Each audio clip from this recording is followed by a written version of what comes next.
Hi, my name is Sophia Chai. I'm a Rochester-based artist. I've been living in Rochester for the past 5 years, but before then, I lived in many different places. I was born in Korea, immigrated to the U.S. when I was 14, and lived in New York City, and now I live in Rochester. Hi, my name is Matt Winkler. I'm a local artist. I'm based in Pine Island, Minnesota. I also lived in Rochester for a bunch of years. I grew up on public transit. I started taking buses and living in Korea, and then in New York City, I would go to high school taking public subway system. And so I'm really excited about this possibility of making this artwork for the new Link public transit system in Rochester. And I think we both have a shared interest in light, color perception, and really thinking about how someone experiences our work in space. First project ideas, we're titling The Life of a River right now. We're interested in using the form of the Zumbo River that we saw on a map from 1853. So that is a map that's before any European settlers came to the area.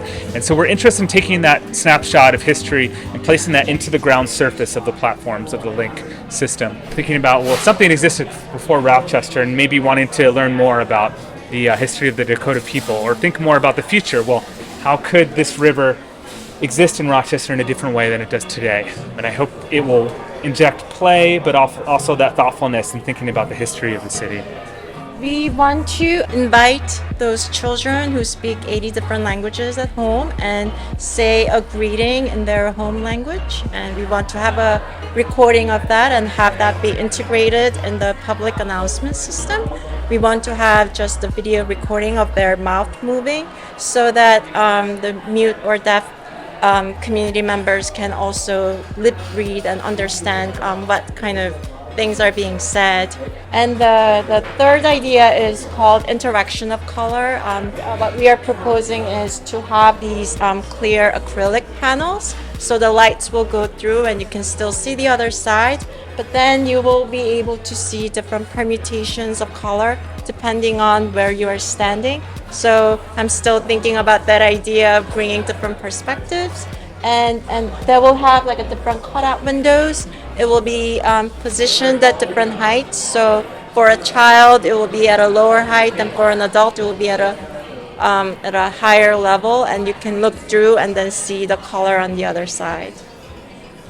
I think public transit system can be a place where people can feel more at part of the community, to be riding on the bus and then going to a place together.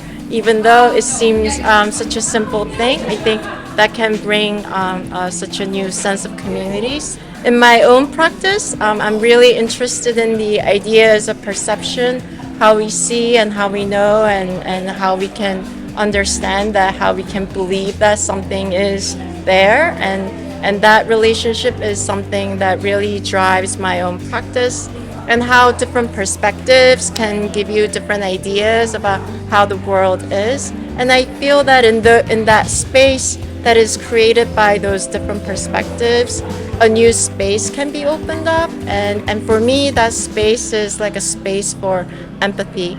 So I'm really excited for this project.